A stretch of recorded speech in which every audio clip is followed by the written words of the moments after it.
نلعل 16 عمتات بزي عرفتي بموت سدة مكران تيتسكون كاست آلسكا جغنات آلاسا هزبنا نمرح ودوكم هزبوي ويان حارن التقراي كافز آننتا جميركم كوسكويسكم زعبوهم ولدي أحواتن أحاتن ولادكم زخونا جغنات سراويت هزبوي ويان حارن التقراي مسم حازوتو زخونو ديمقراسيا ويان تآلست إتيوبيا ويان حابيرو نقف عنيا سراويت الدرق حامشيشو منبر منقست زخونت أديسابة حراب موسى ناي لعل 16 عمتات مرير برتاو تقال بعوت كزازم غيرلو نابزي زفحنا كبريوتهم زحلفو سماعتات من صدرهم ودعات أكار تقادر من صدرهم كم أون ترب نسوات مقضاءة زخونو أبالات سراويت سلطخونو أبزي علات زلن كبرن موقسن كي قلصه كحلف عيكل سلامت عنا هبلنا زينا حبار بانا جمير له إن رسا بدايات كنقدم أمريكا معلتنا صنعت إثيوبيان زبلتو عوت قمة عسرة أب تقراي راح تخبيرو قمة عسرة نختجهاد كبير مسوات النت زخفلن بإثيوبيا استخدن حزب تقراي حزون بناء بعلم مرحتي أب حدا خمزلو بريزيدنت هذا صورة دجالي سملو أكبر قمة عسرة أكل حبار بانا خوين الله أب كل العفار ناتودبا يمتصل عطو حيلي بن جنرال ودن ترو خمس مرح ترجاجيزو أب تقراي بهراو عركة زي تفسيمو حد حلاو كينات كي العال سقعت كوين الله زون لو من دهسسو قدايو أب قالوا ورداتا زوادو مبرع تقراي لو تمرحنة مكيادو سيعبو بزمرتنا يوينا نمحادر بزبل ناب بريزيدنت هذا سوارد زغر وطرعانات إنها تبراختو يوم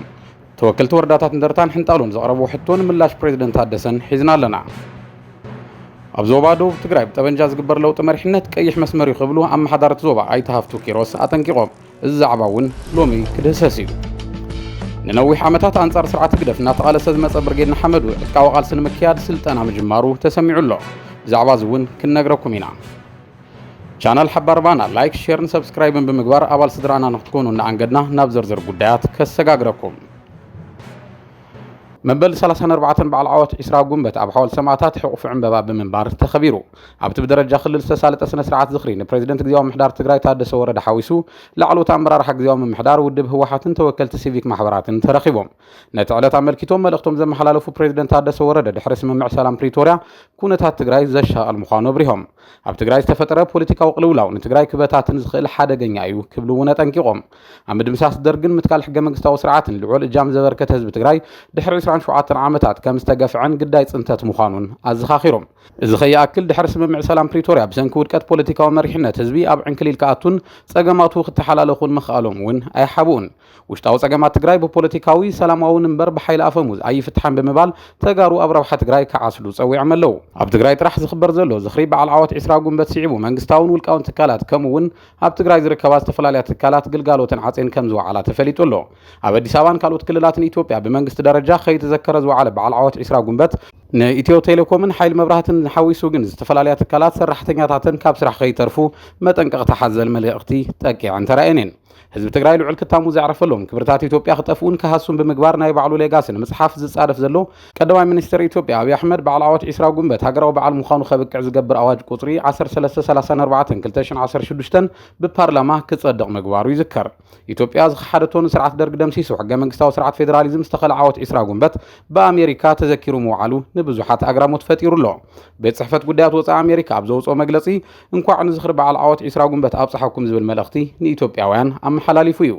እንኳን ማዓልተና ጽነትኩም አብጽሕኩም ዝብል መልእኽቲ ዘመሓላልፉ ሓላፊ ቤት ጽሕፈት ጉዳያት ወፃኢ ኣሜሪካ ማርኮ ሩቢዮ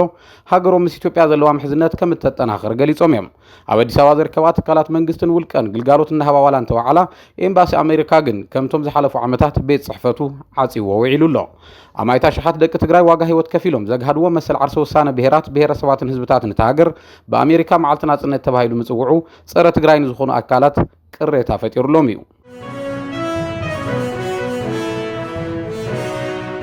أبلات بيت مخر وردا اندرتا بزمرصنا يوناي ممحدار مسل ناي تحلو زبل طرعنا بريزيدنت هادس وردا قريبهم امرار حسراوي تግራይ ጉባኤን ዘካየደ መራራሓ ህወሓትና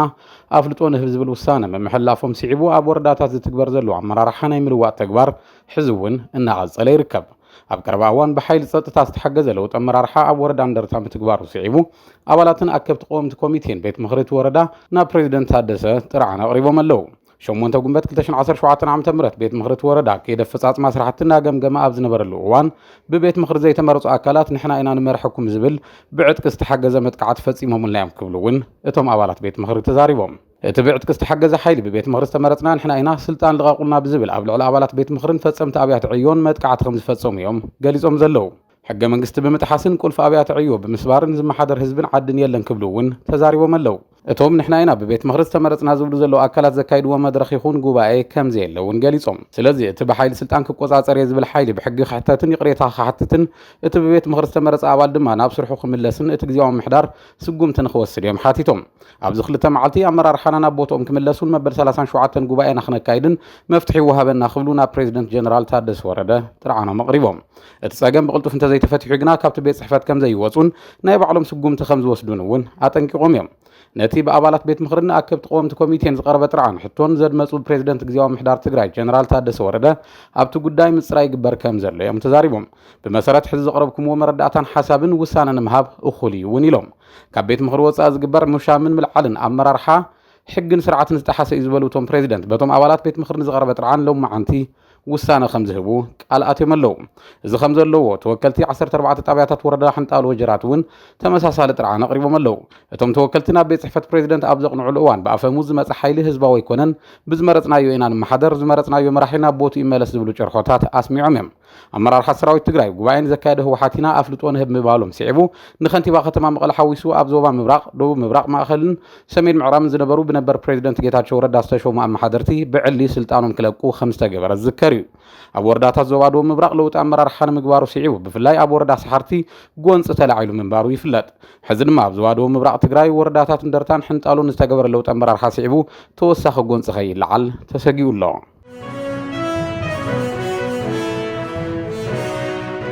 ኣብ ዞባ ደቡብ ትግራይ ብሓይሊ ብረት ተደጊፉ ስልጣን ምምንጣል ምፍታን ማለት ሓደገኛን ቀይሕ መስመርን ይኽብሉ ኣመሓዳርቲ ዞባ ኣይተሃፍቱ ኪሮስ ኣጠንቂቖም ኣብ ወንበር ህወሓት ዶክተር ደብረጽዮን ገብረ ሚካኤል ኣብ ቀረባ እዋን ንጋዜጣ ወየነ ኣብ ዝሃብዎ መብርሂ ውድቦም ኣብ ዞባ ደቡብ ኣትዩ ለውጢ መሪሕነት ከም ዝገብር ምዝራቦም ይዝከር ነዚ ሲዒቡ ምምሕዳር ዞባ ደቡብ ዘተሓባበሮ ሰልፊ ተቃውሞ ከም ዝተኻየደ ዝዝከር ኮይኑ ብዝመረፅናዮ ኢና ንመሓደር ዝብል ድምፂ ጎሊሁ ዝተቃልሐሉ ምንባሩ ይፍለጥ ነዘመልኪቶም ሎሚ 20 ጉንበት 2017 ዓ.ም ምስ ቢቢሲ ቃለ መሕትት ዘካየዱ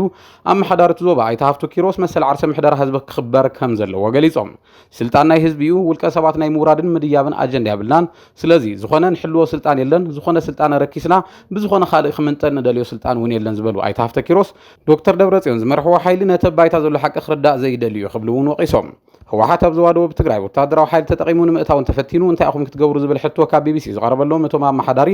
ብረት ሒዙ ብብረት ጨፍሊቑ ከኣትወ ዝብል እንተሃልዩ ህዝቢ እዩ ዝጭፍልቕ እዚ ሓይሊ ናብ ከምዚ ዓይነት ውሳነ እንተኣትዩ ኣብ ትግራይ ክበፅሕ ዝኽእል በሰላ ብጣዕሚ ሕማቕ እዩ ክብሉ ኣጠንቂቖም ጠበንጃ ሒዙ ናብ ዞባ ደቡብ ስለዝኣተወ ህዝቢ ከመሓድረ ይኽእልን ዝመሓደረሉ ህዝቢ እውን ፈፂሙ የለን ዝበሉ ኣይተሃፍቱ ኪሮስ ንሶም ዝመርሕዎ ሓይሊ ግና ዕጡቕ ዘይምዃኑ እዮም ሓቢሮም ብዞባ ደቡብ ትግራይ ዝምወል ኮነ ዝምራሕ ዕጡቕ ሓይሊ የለን ዝበሉ ኣይተሃፍቱ ኪሮስ ብዕጥቂ እዩ ሰላምን ስልጣንን ዝመፅእ ዝበለ ኣተሓሳስባ የብልናን ኢሎም ኣብ ዓፋር ከባቢ ኣሎ ዝበሃል ዕጡቕ ሓይሊ ግና ብቐሊሉ ክረአ ከም ዘይብሉ ኣገንዚቦም ዞባ ደቡብ ነበር ፕሬዚደንት ጌታቸው ረዳ ካብ ስልጣኖም ምልዓሎም ሲዒቡ ለውጢ መሪሕነት ዘይተገበረሉ ዞባ ምዃኑ ይፍለጥ ካቢኔት ዞባ ቅድም ኢሉ ኣብ ዘውፅኦ መግለፂ ንፕሬዚደንት ታደሰ ወረዳ ኣፍልጦ ከም ዝህብን ምስ ምምሕዳሮም ድማ ሓቢሩ ከም ዝሰርሕን ምግላጹ ይዝከር እቲ ካቢነ ምስ ፕሬዚደንት ታደሰ ወረደ ዘተ ከም ዘካየደን ኣብ ምርዳእ ከም ዝበፅሐን እውን ቤት ጽሕፈት ፕሬዚደንት ኣብ ዘርግሖ ዜና ምሕባሩ ዝፍለጥ እዩ ብሓይሊ ብረት ዝግበር ዝኾነ ይኹን ምንቅስቓስ ከም ዘይህሉ በቶም ፕሬዚደንት ንካቢኔ ዞባ ደቡብ ከም ዝተገለጸሉ ሽዑ ተሓቢሩ ነይሩ እዩ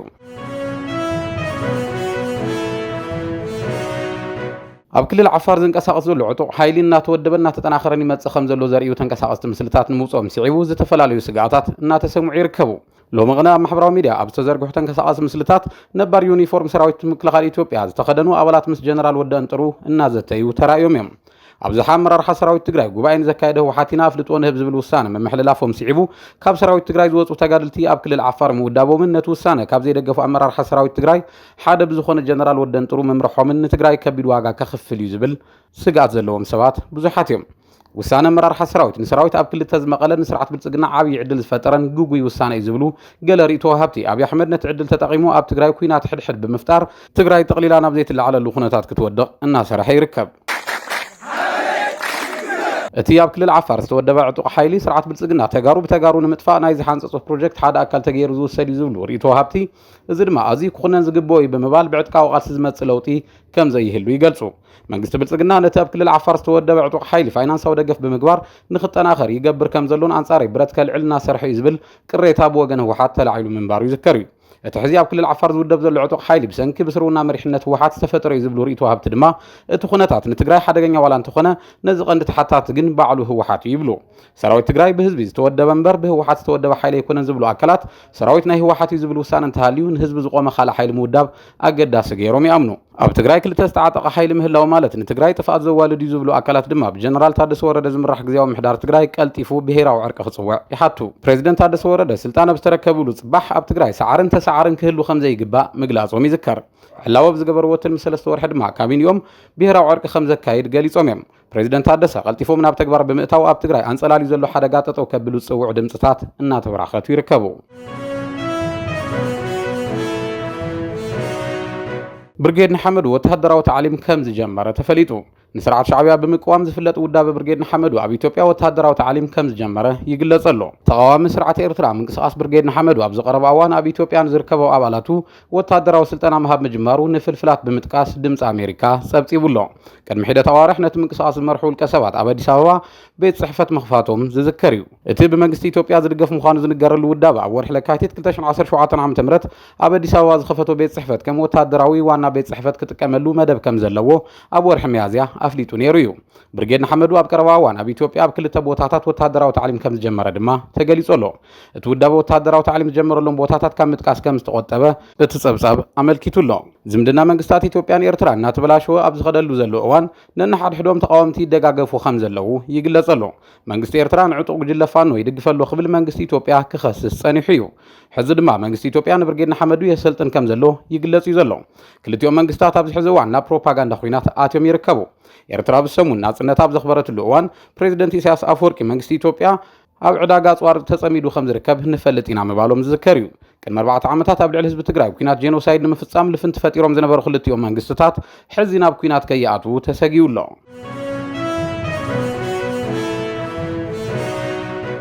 ዜና ሓባር ባና ዝዕለት ተዛዚሙሎ ንምክትታልኩም ኣዝና ነመስግን። ቻናል ባና ሚድያ ላይክ፣ ሼርን ሰብስክራይብን ክትገብሩን እንግደኩም። ሰላም።